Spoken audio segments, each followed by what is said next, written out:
Welcome to FSHD Straight Talk, the podcast where we dive deep into living with FSHD. I'm your host, Tim Hollenback, and I'm on the journey with you. Having FSHD, I understand the challenges it brings to patients and their families. We're in this together, and this podcast is a space where we swap stories, share advice, and talk to experts to get the latest news. There's plenty to say about living with FSH muscular dystrophy, so let's get straight to it. Welcome all to the FSHD Straight Talk podcast. I'm your host, Tim Hollenback, and thanks for being here. So excited to bring you this episode. This episode is going to be a little bit different. Don't have a guest. Kind of wanted to share a little bit of my own thoughts, or maybe more specifically, the coaching of my life. And the thing that I got to do most recently was at a leadership conference for the FSHD Society.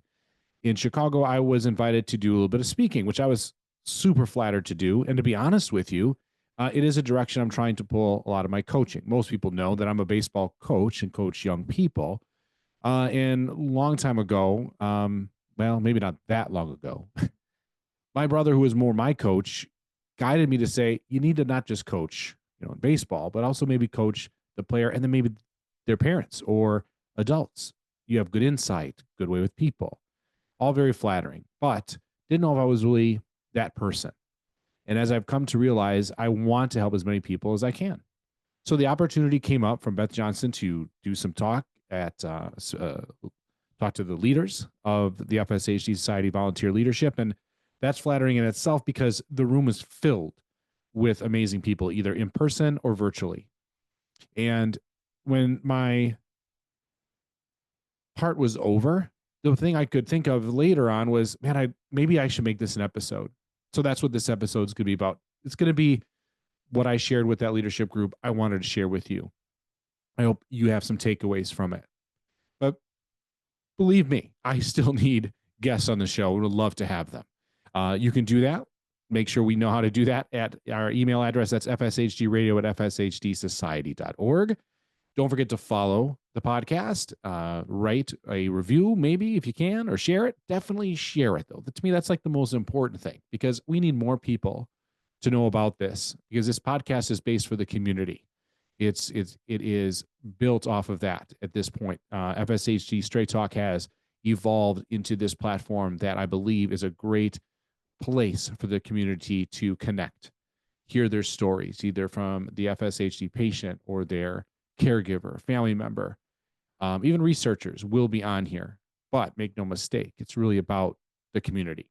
And I'm very humbled to bring these great guests to you episode after episode. You can find all those episodes where you find podcasts as well, Spotify, Google Podcasts, and so forth. So please follow the show, listen to some past episodes. But this episode, I wanted to, like I said, share what I shared with the leadership group. And hopefully maybe it offers some help for you, or some insight, or whatnot. And love to hear what you have to say, or if you want to connect with me, you can. Once again, the email, fshdradio@fshdsociety.org, and I'll share some other contact information as well at the end of this part. So without further ado, I guess I'd like to share with the screen and kind of show you what I showed that group and take it from there. So my life and the things that I have come through in my life is, I believe that life has paths and pathways. We're all on a path. We all move forward a certain direction, and we have to change direction. I think a pathway opens to click you into another path, kind of showed in this picture. A lot of different ways you could go.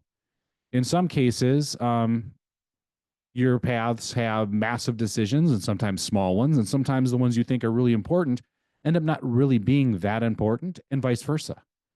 Sometimes the smallest decision you make might end up being, substantial. And in some cases, decisions are made without your knowledge that directly affect your life, if not greatly. For me, it started immediately. I was, born in Manitowoc and in a foster care, and at 6 months, there I was with the Hollenback family. decisions being made without my knowledge that directly affected my life greatly. And in those decisions, like I mentioned, there is choices. For me, people have choices and decisions to make. This is a picture of the movie Castaway. At the very end, there's one of the final scenes is Tom Hanks, the main character, is standing at that crossroads. And some people look at this and they think to themselves, well, I'm freaked out. Where do I go? What if I make the wrong decision? How am I going to do what I need to do? What ifs? Can suffocate them, make them feel anxious. And some people see a situation like this as an opportunity. They're excited. They wonder what direction they'll take and where could it lead them. Almost to the effect that there is really no wrong answer. Just make a decision through those choices and decisions. And like I mentioned, some of those choices and decisions might be made without your knowledge, but for the most part, you have them to make yourself, 1 or 2, if you're lucky, maybe 3, and you move forward within those decisions and choices. My family is something I wanted to create. Pictures of my family there, heavily in baseball, as you may know or already know if you've watched the show. And my path through my family was something that I wanted to have. It's what I had when I grew up. As I mentioned, adopted by the Hollenback family and lived in suburbia USA, grew up in a great neighborhood. It was a great life. And I wanted that for my family. So my path crossed with Angie Heiden's, and together we formed the family we have. Carter and Chase have found their paths. Chase is my youngest. He's 16 years old, learning how to drive, and moving forward in his life, wherever that may be. As high school ends, a new journey begins for him. Who knows where his path will lead him? Then my son Carter currently is graduating high school, and then he will move on to playing high school or college baseball, at Ripon College here in Wisconsin. Super excited for him, and he is excited for himself. I'm sure anxious as his path continues forward, as he takes a pathway from high school to college, and the path of college moves on for him. All different paths. Then that's my path for my family. Then there's my work. Now, I've worked in different warehouses and other jobs such as that, and I really would never say I've had a career. I don't really believe I still do. But what I found is that I had a little niche in warehouse work and distributing. And I worked for a company that was really more about profit than people. And it was in healthcare, and they distributed medical equipment to people. And I got soured over it after 13 years of working there because I saw the ins and outs of the financing of how insurance is so crucial, how much they rely on them for payments, and not really caring so much about the person that's getting the equipment. And I got really discouraged to work there any longer. So as I left that path, and my pathways led different directions, and thank God I found Team Up with Families, or Katie's Closet is pictured there. And here in our area, it is the largest medical equipment lending library, which means they give medical equipment to people for free, in essence. They ask for donations to keep their nonprofit going. But this nonprofit group, we believe, is the largest in the country that do something like this. So people can come through to their location and borrow crutches and wheelchairs and even power equipment like Hoyers and power wheelchairs. Like I said, virtually free. They are helping people over profit. And that's something I wanted to be more a part. So my work path is one. Then there's my path of hobby, what I'm doing now. People may know, or others may not, that I started my podcasting life when I started a show called The Rec Room Show. It was a kind of a crazy show. It was a little bit like a nighttime talk show mixed with a variety show, all different kinds of guests, from motivational speakers to athletes to musicians to authors to, well, I even got a psychic reading once on air. And I ran that show all by myself, had no producer, had no call screener. It was kind of the Wild West, and people would call in with interesting comments and things to say. I'm sure if you look hard enough on Google and the internet world, you can probably find some episodes out there living somewhere. But please be kind. It was my earlier days. And that ran for about 7 years or so. And at some point, the show kind of shut down and kind of turned the light off on the studio, similar to maybe when your kids move out and you just turn the light off into the room, but you kind of leave it the way it is. That's what I did with my studio.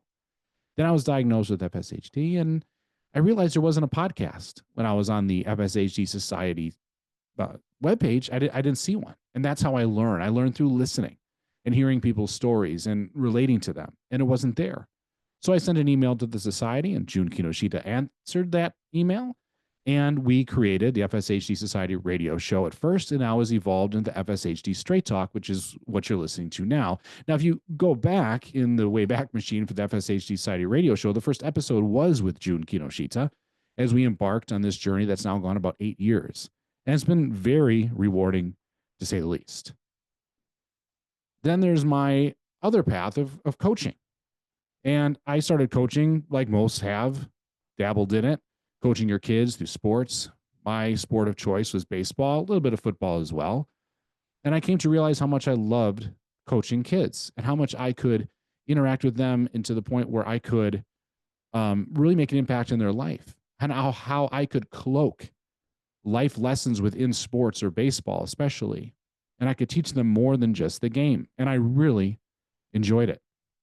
The person that really encouraged me to do this was my brother. He said I had a way with kids. Now, my brother didn't know much about sports. He didn't know the difference between a touchdown and a field goal, to be honest with you. But he saw me work with kids, and he knew that I was doing something positive. Now, he was within the social work world, worked with a lot of people, kids, worked in Chicago for 20 plus years in that line of work, moved to California, did the same line of work for a couple of years. But then my brother passed away in March of 22. And I lost my coach. I lost the person that I was getting shown, guided of maybe what to do. See, he wanted me to go beyond coaching sports and the kids, but coach the kids' parents through their life, give them input, help guide people. He thought I had a gift for that. And the last messages we were sending back and forth to each other were ways to do that. And now my path, I hope, is going to be more coaching people, not just in sports. And now within the sports world that I did create with coaching, there is Focus Baseball, a business that I created with my friend Mike Palmer, built a little bit definitely into the memory of my brother. And there's some pictures there of our baseball camps, our teams. We are also going to try to be one of the first baseball clubs, if not the first baseball club, to have all girls baseball as well. And the business has grown. We've been around for about 3 years at this point. The first year, we had about 8 teams that we formed. Around 100 kids came to try out. About 150 or so came to the next year. We made 9 teams, small growth. And then up to this year, we had somewhere near 200 kids show up to try out. And now we have 11 teams. That's our facility pictured there. And we're looking to grow out of that building from 4,000 square feet to 20,000. And growth is exciting. Growth is fun. Baseball is fun. It's a great path that coaching has kind of led me down. But this was all before FSHD. You know, I was rolling out these paths prior. I was doing those things beforehand. I was the guy that wanted to build a family, searching for some type of career or line of work, having the passion to help people, not necessarily profit, following paths that led me to build the family, the coaching life, the podcasting that you're listening to now. That even came before FSHD, before I knew about it. That path, all of them were started prior. Then I was diagnosed with it. 40 years old. Like so many of you hit like a ton of bricks that you have this disease that you maybe thought you had because it was kind of lingering, and now it's made itself fully aware. And in my diagnosis story, my FSHD story, as I've asked so many guests, was basically a coaching in sports that lead me to an arm problem that I thought was a rotator cuff issue. With turns out I see my primary doctor and he has issues with my scapular area. Oddly enough, he has physically examined me for many years prior, but this particular visit, he notices something's wrong as he targets that area of my body. Sends me off to an ortho. The ortho says, I'm not sure what's going on here. Muscles aren't really activating. Neurologist 1 gives me a test. He sent me to that person. And in the middle of the test, he says to me as I'm standing there shirtless, I think we're dealing with a muscular dystrophy issue. Really? I was shocked. Now, he kind of looked at me in a way that he could tell I was a little bit upset, and said, well, I don't mean it's Jerry's kids. Now, that reference, of course, is to the Jerry Lewis telethon for the MDA. Not exactly the best bedside manner for this neurologist. As I went to the next specialist, he diagnosed me with FSHD and led me forward. Now, going back to that moment when I knew it was FSHD, or at least at the very least, some type of form of muscular dystrophy, I remember leaving the clinic, sitting in my car, and I don't know how long I sat there. It was a long time in that parking lot. And I was alone to this appointment because my wife wanted to go, but I told her, don't bother. I can definitely handle this. Sure, it's not nothing. It turned out to be a pretty big something. And when I was sitting in the car watching people coming in and out of the clinic, I thought to myself, how many people are walking in one way and walking out completely different? Either bad news that they didn't know was coming, bad news they thought was, and then when they left, it wasn't, so it's relief. And there's no way I'm the only one that has been changed by going into that place and coming out. I immediately knew I wasn't alone, but I had to find my tribe, as my brother would say. And then I searched and found the FSHD Society and podcasts and so forth. But I want to pause there and go back to that second doctor, the ortho. And he had me shirtless as well for his physical examination, worried that my scapular area wasn't working. And he said to me, Tim, when you look at yourself, and keep in mind, I was standing profile to a mirror. And I looked at myself, and he said, Tim, when you see yourself there in the mirror, do you see yourself or do you see something wrong? I said, well, I see myself. He quickly said, well, I see something wrong, and pointed it out physically. But to be honest with you, I still don't see anything wrong. It's still me. This is who I am. So I drew a line in the sand. I said to myself, the person I was prior to FSHD has to still remain. It cannot dictate who I am and what I do and who I help or who I coach or what this so-called search for a career path in coaching may be. I need to move forward regardless. And for me, I think that's what I implore to all of you. That who was that person prior to your diagnosis? Even if you're a young person, what was your hopes and dreams to do? Is it going to stop you, or is it going to continue on? Are you just going to adapt? There's no question it's going to be a difficult ride, even more difficult than you imagined if there's any goals that you had in front of yourself. But now it's a true barrier you have to overcome. FSHD, unpredictable, difficult, the pain, the soreness, things being taken away from you. But it can only take so much. You have control of some of those things, the who I am, the what I do, the who you help, who you coach. And that's why it leads me to this point, is that I believe people that have this disease are master adapters. If they believe it or not, they've been adapting their whole life. And you're going to adapt again.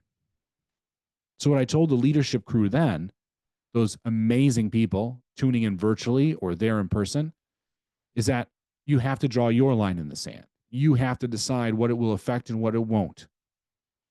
Many people that have been on this episode, or on these podcasts, have talked to me about their FSHD story journey.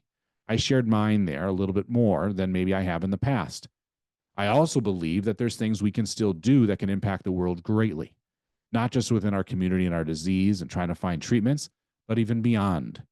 As I mentioned, the things that I started in my life came before the diagnosis, and they continue on after.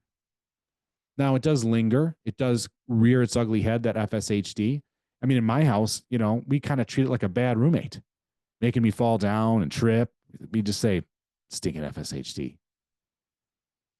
But it's still there. You can't deny it. Ignoring it doesn't make it better. A false positive attitude doesn't either, thinking everything's okay.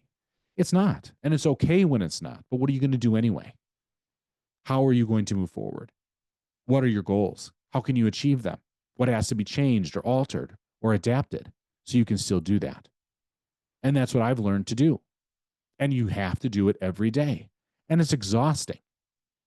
Making that conscious decision as I swing my legs out of my bed and go, when I put my feet on the ground, or whatever that looks like for you in your life, in your first steps of your morning, or in your first rolls of the morning, what am I going to do?